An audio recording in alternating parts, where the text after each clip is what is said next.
what's your favorite platform to start the bi-monthly email? Oh, there we go. MailChimp. I like MailChimp. Yeah.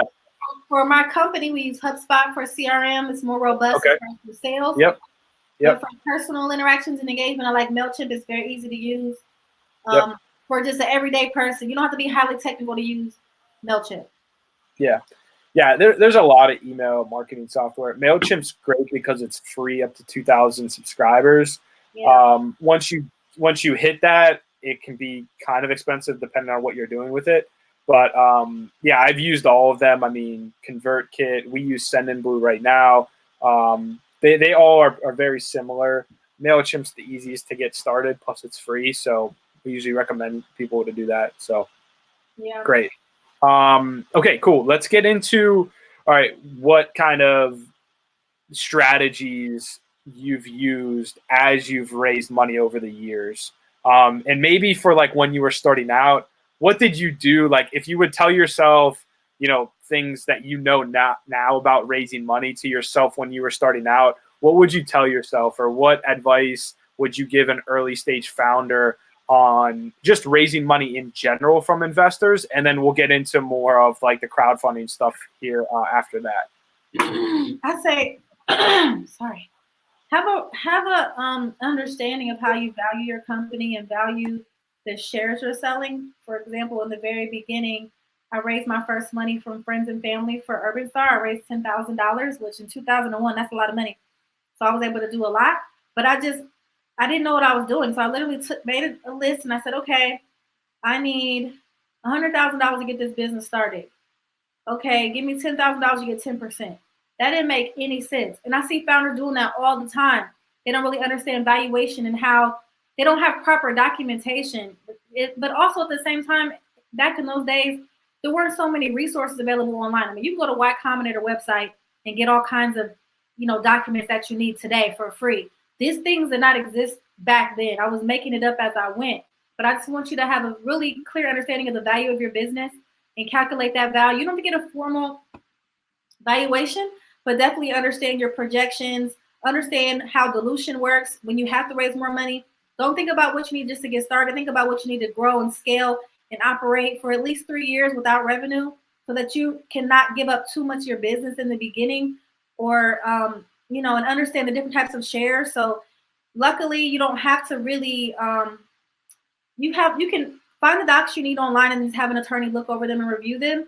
But I just didn't know anything about value or percentages. Literally, I got a partner. I'm like, you want to start a business with me? Okay, 50-50.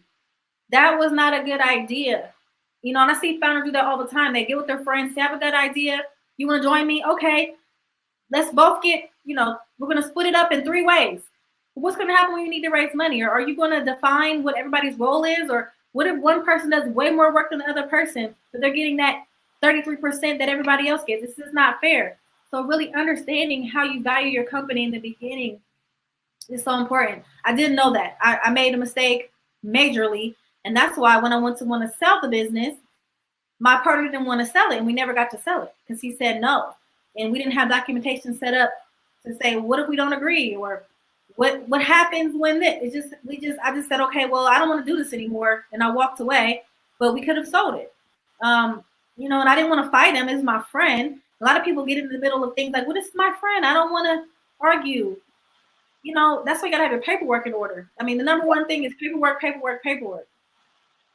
Yeah, I think it's huge. I wanted to come on to kind of just stress that point that you mentioned about when you are building out your founding team, right? Like if you do 50-50, you're going to run into situations like Don just mentioned, where if there's not one person who has 51%, you're going to get into a stalemate, and it could end in a situation where it completely stalls the whole business. So if you talk to most like corporate lawyers or investors, advisors and whatnot, they always recommend someone have the majority because they can make the decisions, right?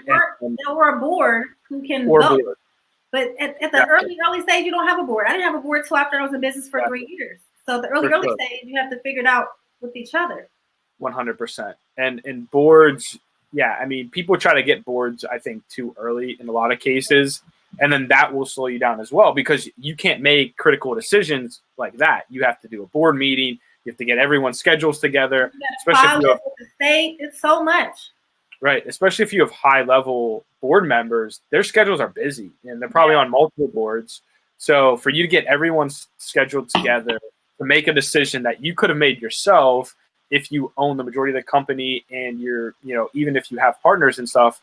I mean, we have several people in Entre that own equity, but like, I can make a decision like without anyone really, if needed. Now I run it past everybody because I'm not, definitely. I'm not like that. But at the same time, we can move so much faster than a lot of other companies because of that. So I think it's really, really important.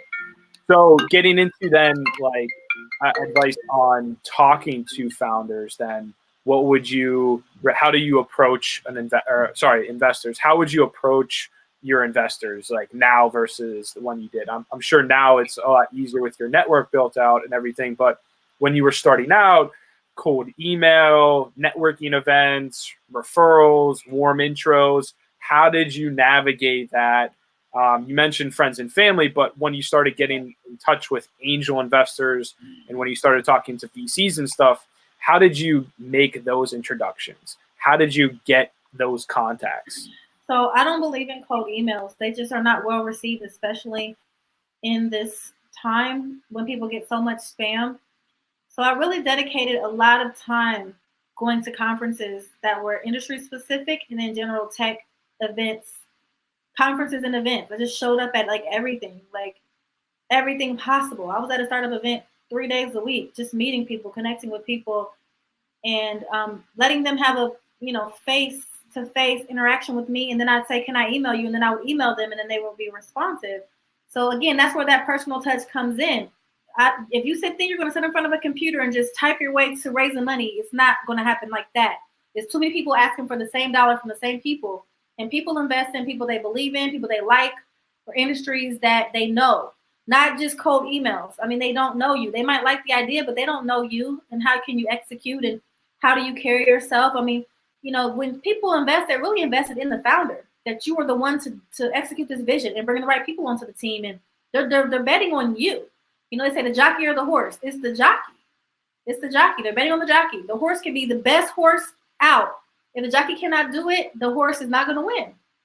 So you have to be out there and show them who you are and what you're made of. So I spend a lot of time at events, conferences, constantly, everything possible, meetups. And then from that, people start to see me around and say, "Oh, I saw you at this event." And then they recognize me, and then I'm familiar, and then they make warm intros. And that's how I was able to get into, I started really raising my first institutional capital from getting into an accelerator. As an early stage tech founder, or even a founder in general, there's so many great accelerators out there that are not just for tech. But as an early founder who wants money, getting into a program, whether it's an accelerator or incubator, where somebody co-signs you and says that, you have the skills and they can give you their network, that was pivotal for me. I did 2 accelerators in a year. I did Kennedy Boulder and I did Techstars. And that's how I raised that $1 million in a year over the course of a year. It took about 8 months to raise a full $1 million, but I took it in tranches after I showed them how, we were able to meet our milestones. But face-to-face networking, well, obviously in the era of COVID, but even joining these type of calls. And what thing worked for me too, was Twitter. The people that you want to meet are on Twitter in the investor world. They tweet all day. They're on Twitter. And I would just talk to them. And they start seeing my name after me talking to them all the time. And then they start talking back. So if you can't see them in person, engage with them. Attend their sessions. Read their stuff. Comment on their Medium posts. Comment on their LinkedIn. Like, make your name in front of their face so much they're like, who is this? What do they want? And that's how I got so much business and so much investors and community from just like, you see Dawn Dickson so much, you have to just be like, "Okay, Dawn, what do you do?" Because I'm seeing your face and your name constantly.